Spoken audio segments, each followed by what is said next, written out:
There was a lipstick stain on my coffee table. Let that sink in. Not on a glass. Not a napkin. Not a wine glass from a girl's night. The actual wood. Right there, pressed like a signature, just below the remote I never got to touch anymore. It was deep red, not the shade she wears around me. Bryn, yes, I'll name her now, always wore a dusty rose when we went out. Subtle. Strategic. Safe. But this color? This was war paint. I stared at it for maybe 3 full minutes before I even moved. I was holding a takeout bag from a chicken place she claimed made her feel bloated, which is ironic considering the calorie count of lies I was swallowing daily. I didn't call her. I didn't text. Instead, I sat down at the edge of the couch, right next to that mocking little kiss print, and turned on the TV like everything was normal. She was supposed to be in Arizona. Girls' trip. Nature. Journaling. Wi-Fi detox. The works. And yet, someone had been in my living room. No, her living room. And they were bold enough to leave a kiss behind. Not even a smudge. A deliberate mark. Like a dog tagging a hydrant. I checked the door. Locked. The camera app on my phone. Disconnected. No signal. Interesting. The cat wasn't home either. She took him with her. Said she didn't trust me to watch him after I forgot his flea meds once. The truth? She didn't want me having anything left to care for. Not even the cat. Not even myself, apparently. But that stain, that stupid crimson stain, that was the final straw. Not the flirty texts I found 3 months ago labeled under a contact named Macy Yoga. Not the mystery Uber charges at 1:14 a.m. Not even the time she came home wearing a bracelet I didn't buy and claimed it was a freebie from a spa.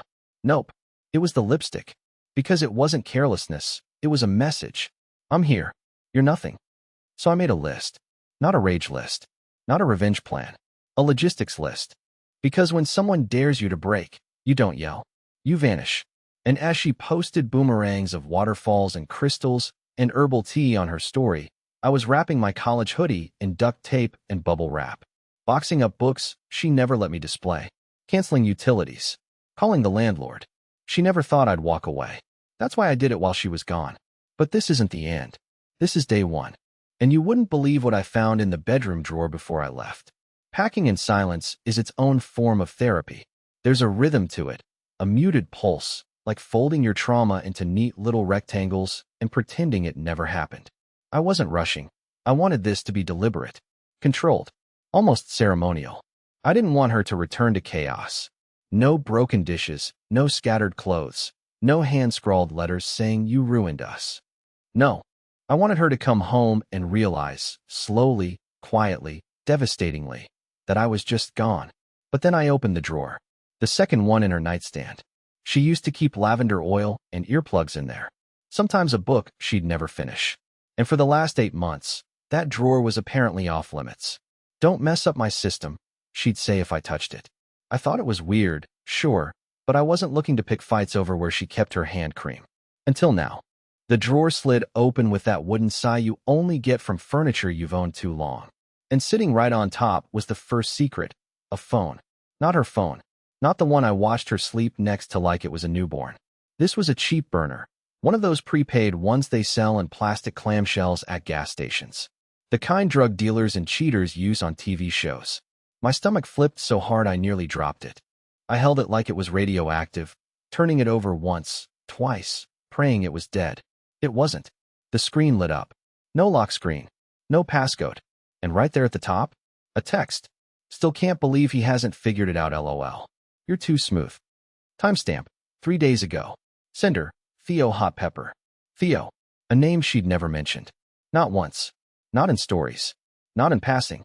Not during those long-winded rants about coworkers and friends of friends and ex-boyfriends who just didn't get her. And the pepper emoji? That sent a shiver down my spine. I didn't want to read more. So of course I did. There were dozens of messages. Flirty. Explicit. Cruel. Jokes about me. Photos. Nothing nude. Nothing illegal. But enough to gut a man. One selfie of her in my t-shirt in our bed with a caption that read, "Missing your mouth." Not his. I locked the screen and placed the phone exactly where I found it. She would know I saw it. That was the point now. But there was a second secret in that drawer. Beneath a stack of yoga socks and a half-used journal was a letter. Unsealed. Handwritten. Addressed to her mother. It was dated 2 months ago. I don't remember every word, but the opening line is burned into my memory. I don't love him anymore, and I don't think I have for a long time. The letter was full of justifications. She said I was sweet, but passive, stable, but boring. She said I enabled her mediocrity. That one really stung. She wrote about how she was tired of pretending, how she didn't feel seen, how she was scared to leave because she didn't want to be the bad guy. Her plan, she explained, was to wait until after the new year. Let me down easy. Start fresh. Start clean. She wanted to gut me with kindness. Too late. I packed that drawer last. Every item neatly placed into a box labeled Bryn nightstand. I left the burner phone on top, screen up, waiting like a ghost. The letter? That I kept. Call it petty. Call it self-preservation. All I know is that when she unlocks that door and sees the empty coat rack, the half-hung curtains, the echo where my desk used to be, she'll know. She'll feel it. Because I left more than just the apartment. I left her with silence and two secrets that were never supposed to see the light. And that's when the call started. It started with a single call. At first, I let it ring. I was halfway through carrying the last box into the back of my cousin's van, my temporary escape route, when the screen on my phone lit up. Bryn, wife, telephone receiver. I stared at it like it was some rare artifact, like seeing her name spelled that way didn't suddenly feel wrong. That label, wife, felt like a practical joke now. I let it buzz until it stopped. She didn't leave a message. She never does when she's angry. It's part of her power game. Deny the evidence. Avoid the words. Force you to ask. But 30 minutes later, another call came. Then another. Then a string of texts. All short, disjointed, and boiling with that unique brand of faux concern she used when she wanted something. Where's my gray duffel? Grover, are you home? WTF is happening? Are you okay? Call me. Now. That last one, the fake empathy swipe, was almost cute. As if concern ever crossed her mind during her trips with Theo the emoji man. I didn't answer. I was halfway across town by the time the 10th missed call came through. Her last voicemail, I finally listened, in a moment of weakness, was a strange, frantic blend of panic and confusion, like someone trying to find the moral high ground on a sinking ship. She kept asking, why would you do this like this? As if my quiet exit was the betrayal. As if I cheated on her. I had moved into the spare room at my cousin Denny's place, a 2-bedroom bachelor dungeon above a bait shop. It smelled like beer and hardwood cleaner, but it was quiet, honest, safe. It had a couch, a microwave, and zero memories tied to broken promises or staged Instagram lives. Denny didn't ask questions. He just cracked open a beer and handed me the remote. That night, I watched an old documentary on volcanoes, trying to remind myself that other things in this world explode too, and not all of them get blamed for it. But here's where things get weird. At 2:16 a.m., my phone rang again. Not Bryn this time. A number I didn't recognize. I almost ignored it. But something in my gut, the same gut that told me she was lying months ago, told me to answer. A man's voice came through. Calm. Slow. Too slow. Hey, is this Grover? Yeah. Who's this? He paused, as if choosing his words carefully. You don't know me. My name's Aaron. I was seeing your wife. No emotion. No anger. Just a flat, exhausted confession. I didn't speak for a full 10 seconds. He continued. I had no idea she was married. Not until yesterday. She said she was divorced. That she still lived with her ex for financial reasons. I only found your name because I saw a package addressed to you by the front door. I'm not trying to start anything, man. I figured you should know there's more than one of us. More than one. Not just Theo. Not just burner phone fantasies and shady yoga retreats. Multiple men. Different lies. Different names. And suddenly the lipstick on the coffee table, the thing that kicked this whole spiral off, didn't feel like an accident. It felt like a pattern. A calling card. A game she played on repeat while I spent nights folding her laundry and wondering how to make her love me again. I thanked Aaron. That's all I could say. My voice felt like it belonged to someone else. I didn't cry. I didn't throw anything. I just sat there in the dark, the volcano documentary still looping in the background, listening to the muffled sound of lava swallowing entire towns. And then I opened her Instagram account. Private now. She had removed all traces of me. Photos deleted. Captions rewritten. Like I never existed. But she forgot one thing. The tagged photo from a mutual friend, posted months ago. The caption read, Bryn and Grover at the cabin this weekend. Power couple vibes fire. I clicked the tag, and that's when I saw him. In the comments. Theo. She looks so happy, Blackheart. She replied, you know why, face blowing a kiss. I stared at that exchange until my phone died in my hand. No rage. No plan. Just a silence so loud it cracked something open inside me. But she wasn't done. And neither was I. The first knock came just after noon. I was sitting on Denny's creaky futon, eating cold noodles straight from the container like the broken man I was finally admitting to being. The sound startled me, not just because I wasn't expecting anyone, but because I hadn't told Bryn where I was. At least, I didn't think I had. My phone was off. I'd blocked her on everything but email, and even that was mostly flooded with newsletters and password reset attempts from a life I was now watching from the outside. I peeked through the blinds. It was her, standing on the porch in the same free spirit hoodie she used to sleep in, hair in a messy knot, face bare.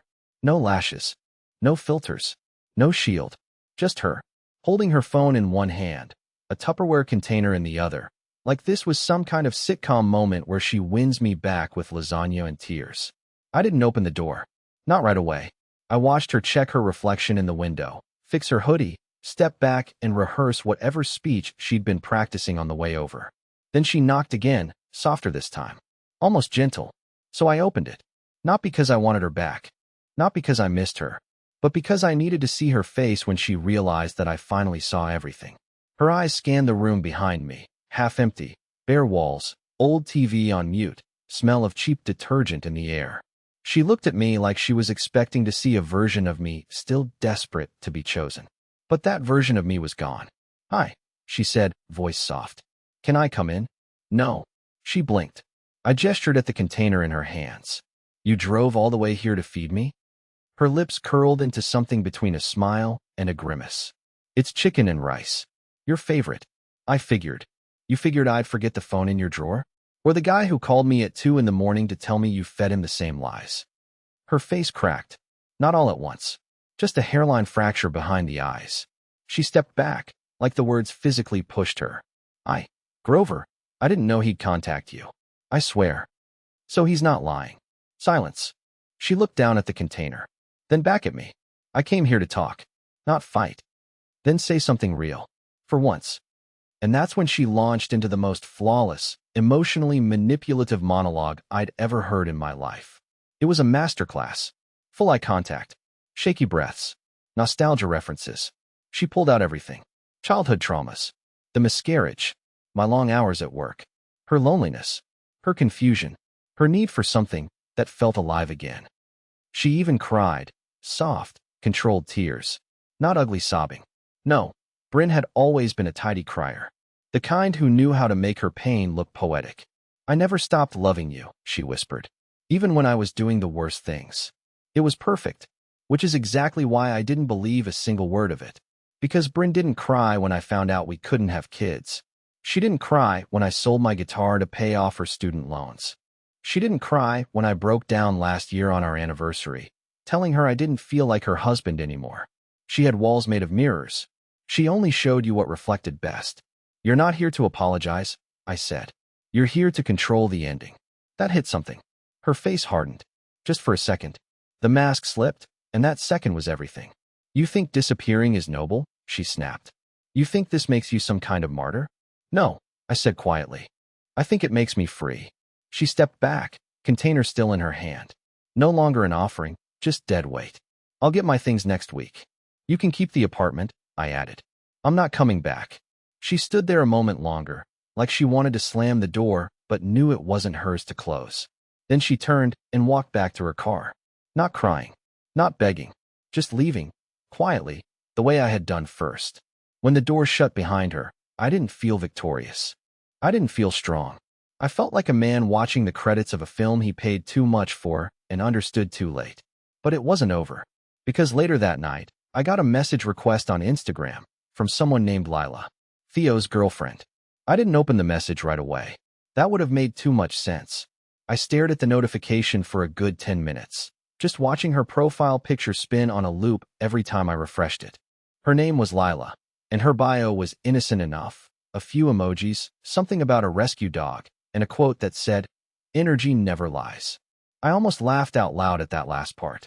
I knew she was Theo's girlfriend because she said so in the first line of the message preview.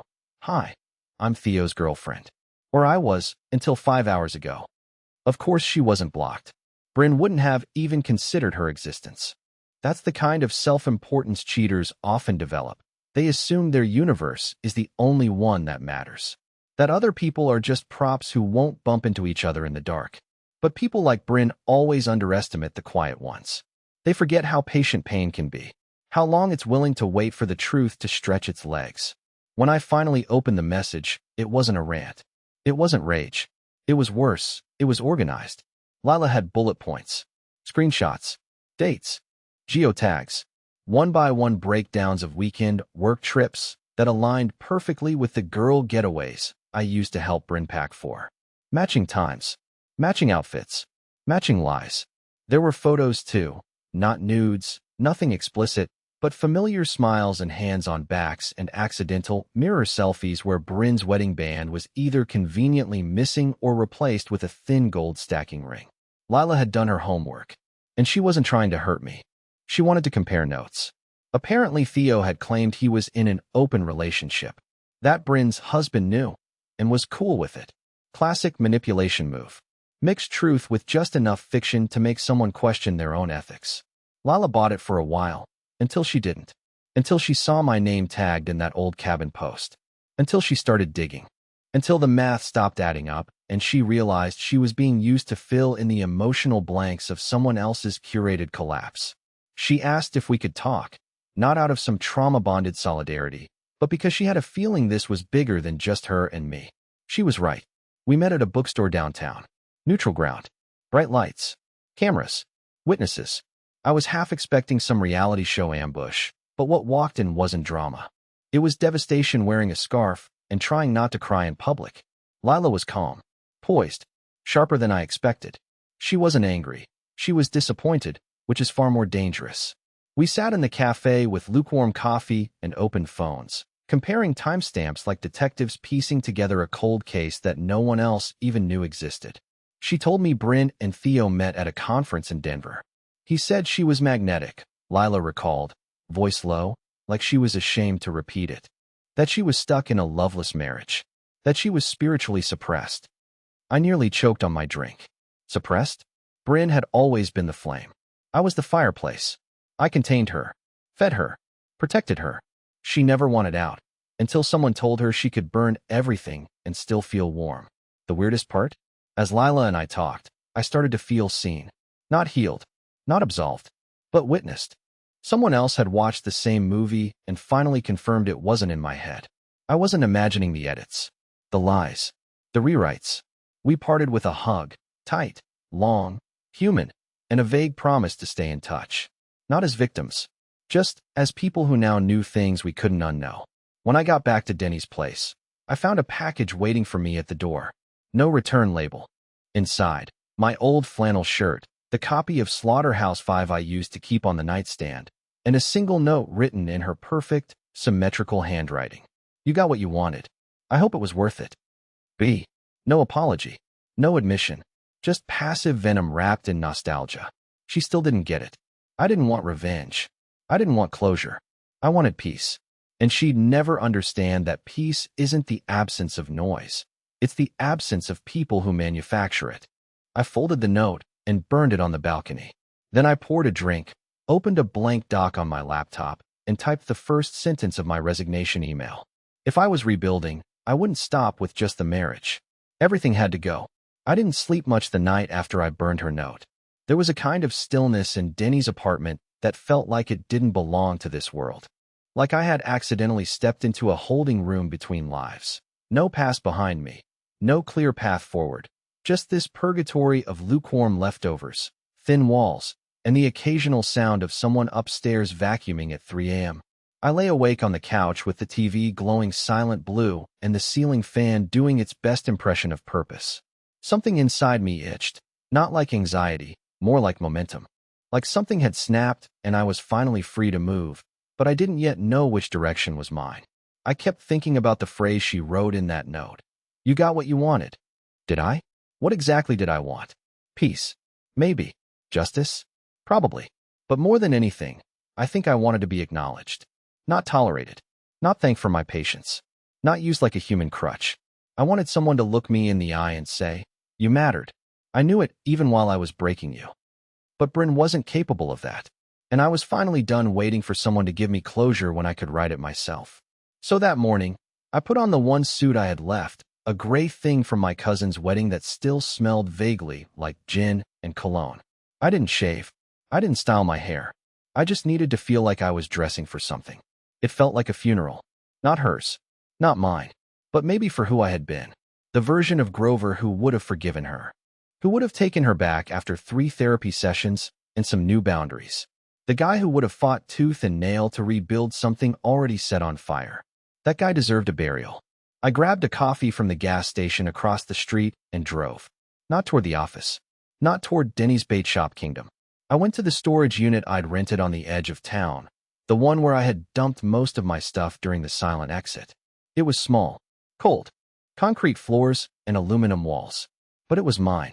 And today, it would be my altar. One by one, I unpacked the boxes. Not to sort. Not to keep. To let go. The flannel shirt she returned? I donated it. The framed wedding photo I hadn't dared to look at until now? I smashed the glass, took the photo out, folded it, and left it in a trash bin behind a tire shop. The journals where I wrote down every nice thing she ever said to me so I could reread them during our fights? Burned. Page by page. I lit them in a small tin bucket I brought from home. I sat there on a lawn chair with smoke curling around my boots, watching my past reduce itself to ash. I didn't feel powerful. I didn't feel reborn. But I felt awake. That night, back at Denny's, I got a voicemail from someone I hadn't heard from in 2 years, my sister, Noelle. She lives in Portland. Married. 2 kids. We used to be close until Bryn didn't vibe with her energy. She told me once that Noelle drained the room, which really meant she sees through me, and I don't like it. Over time, I distanced myself, skipped holidays, avoided birthdays, lost track of what kind of uncle I was becoming. But Noelle's voice was gentle on the recording. I heard, "I'm sorry. If you want to come out here, even just for a bit, there's a couch and a family that misses you. No pressure. Just love." I must have replayed that voicemail 10 times before saving it in 3 different folders. It was the first time in weeks I didn't feel like a ghost haunting the story of my own failure. And then, just as I was crawling into bed, a new email popped up on my phone. No subject line. No signature. Just 5 words. "You're going to regret this." No punctuation. The address was some throwaway burner with numbers in it. I didn't need confirmation. I knew it was her. Bryn. Not because of the words, but because of the timing. She always had this sixth sense. The moment I started standing on my own, she'd swoop in. Not to lift me, but to shake me. She didn't like silence unless she controlled it. Didn't like closure unless she handed it to you herself, pre-packaged and poisoned with just enough sweetness to keep you docile. But not this time. I hit delete. No reply. No reaction. I closed the phone and let it die without charging it. In the morning, I was booking a one-way ticket to Portland. Not because I wanted to run, but because it was time to go somewhere I hadn't already been destroyed. The train ride to Portland was supposed to feel symbolic. I chose it over a plane on purpose, romanticizing the idea of motion, of watching my old life drift behind me like clouds through a window. I pictured myself journaling, sipping coffee, maybe striking up a conversation with some fellow passenger who'd unknowingly offer sage advice. That's the version of the story we all want. Clean, cinematic escape. But the truth was messier. I sat in silence for hours, shifting uncomfortably in a seat that reeked of stale upholstery, surrounded by strangers who didn't look at each other. The coffee was terrible. The Wi-Fi didn't work. My back ached from a suitcase that had been packed in anger, not logic. And I wasn't journaling. I was scrolling through old photos, torturing myself with the highlight reel of a relationship that never really existed. Bryn looked happy in every single one of them. Not fake happy. Not posed. Luminous. And the worst part? I knew exactly why. It's easier to look happy when you know something the other person doesn't. Secrets age you until you accept them. And she had accepted hers long before I even sniffed suspicion. When I arrived, Noelle greeted me at the station with the kind of hug I hadn't felt since childhood. Long, firm, unspoken forgiveness wrapped in flannel. Her husband, Chris, gave me a quiet nod, and the kids stared at me like I was a new toy they weren't allowed to break yet. It wasn't perfect, but it was warm. It didn't smell like betrayal or old furniture. It smelled like cinnamon and fabric softener and quiet trust. For 3 days, I settled into the rhythm of their house. Breakfast chaos, homework meltdowns, Netflix marathons after bedtime. I started to remember what real life sounded like when it wasn't filtered through sarcasm or silent judgment. My niece drew a picture of me holding a sword and called it Uncle Grover the Brave. I almost cried in the bathroom after. But the peace didn't last. It never does. On the fourth morning, while Noelle was dropping the kids off at school and Chris was working from the back room, I stepped outside for air. The street was quiet. Cold. A light fog rolled over the pavement like something cinematic. Finally, I thought, the metaphor I was waiting for. That's when I saw her car. Not parked. Not idling. Just passing. Fast enough to seem casual. Slow enough that I could make out the driver.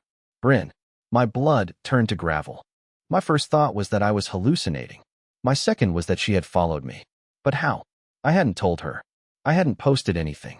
I hadn't even texted Lila, who'd gone silent since our bookstore meeting. But Bryn had always been good at one thing: finding. I ducked back inside like I was avoiding a sniper. For the rest of the day, I tried to convince myself it wasn't her. Maybe I saw someone with the same hair, same glasses, same profile. Coincidence. But paranoia is an excellent liar. It wears logic like a mask. That night, I dreamed of her.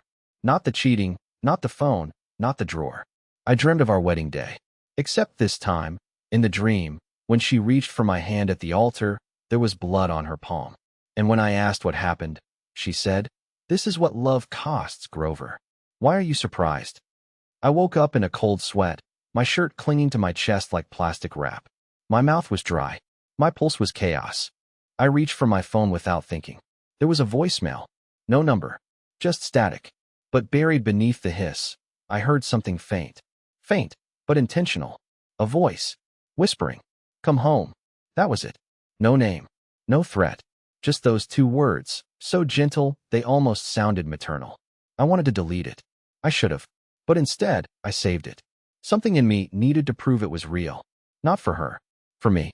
To remember that even when you think you've escaped, ghosts find new doors. I didn't tell Noelle. I didn't want to spook her. But I started carrying a small knife I found in Chris's garage, just in case. 3 days passed with no sign of the car. No new messages. No knocks at the door. Until the night it finally came. It wasn't loud. It wasn't aggressive. It was soft. 3 knocks. Like a polite neighbor. Like someone who knew I'd be listening. I didn't answer. I sat in the dark with my back to the wall, heart pounding in my ears, every muscle tensed. A shadow passed the front window. And then it was gone. Noelle found me an hour later, still sitting in that spot, my eyes dry and wild. She didn't ask. She just said, "You need to decide if you're running, or if you're ready to fight back." She was right. Because I knew, in that moment, that peace wouldn't come quietly. It had to be taken. And I was done waiting for permission. The knock never came back. The next morning, I sat on the porch with a mug of actual good coffee. Noelle had picked up a bag of some fancy Portland roast with a name I couldn't pronounce. The air was crisp, and the kind of quiet surrounded me that didn't feel hollow, but earned.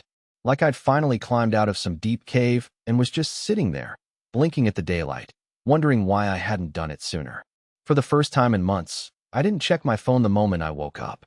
I didn't search for blocked numbers or scan my inbox for veiled threats or half-hearted pleas. I didn't open Instagram to see what version of herself Bryn had decided to become that day. I just sat there, breathing, and it felt enough. Later that day, I told Noelle everything. The car, the shadow, the whisper in the voicemail. I expected her to freak out, maybe suggest calling the police or getting a restraining order. But she didn't. She just listened, without judgment, like she'd been waiting for me to say it out loud. And then she said the one thing no one else had. "You can let her keep chasing, Grover. Just stop turning around." That hit me harder than anything Bryn had ever said in 6 years. Because deep down, I knew she was right. Even after I left, after I deleted the messages and burned the journals and folded my old life into cardboard boxes, I was still waiting for her. Waiting for the next blow, the next trick, the next apology laced with poison. I wasn't free. I was on call. trapped in a story where she always had the last word. But not anymore. That week, I applied for a job at a small design firm. Nothing fancy, but honest work. I used to be a decent illustrator, back before I buried every talent that didn't contribute directly to her comfort.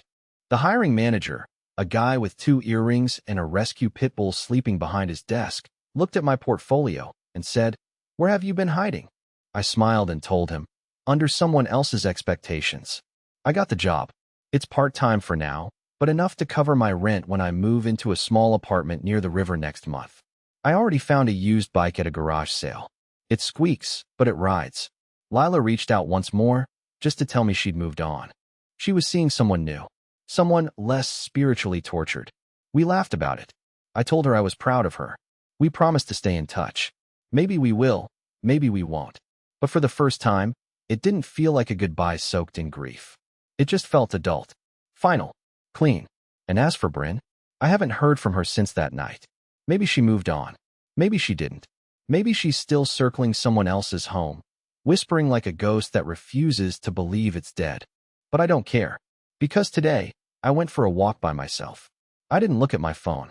I didn't flinch when I passed a black SUV. I didn't scan crowds for familiar eyes. I just walked, free. And when I crossed the bridge and looked out over the water, the wind picked up and hit my face just hard enough to make me squint. And I swear to God, I smiled. Because for the first time in years, I knew. This chapter is mine. And no one gets to rewrite it but me.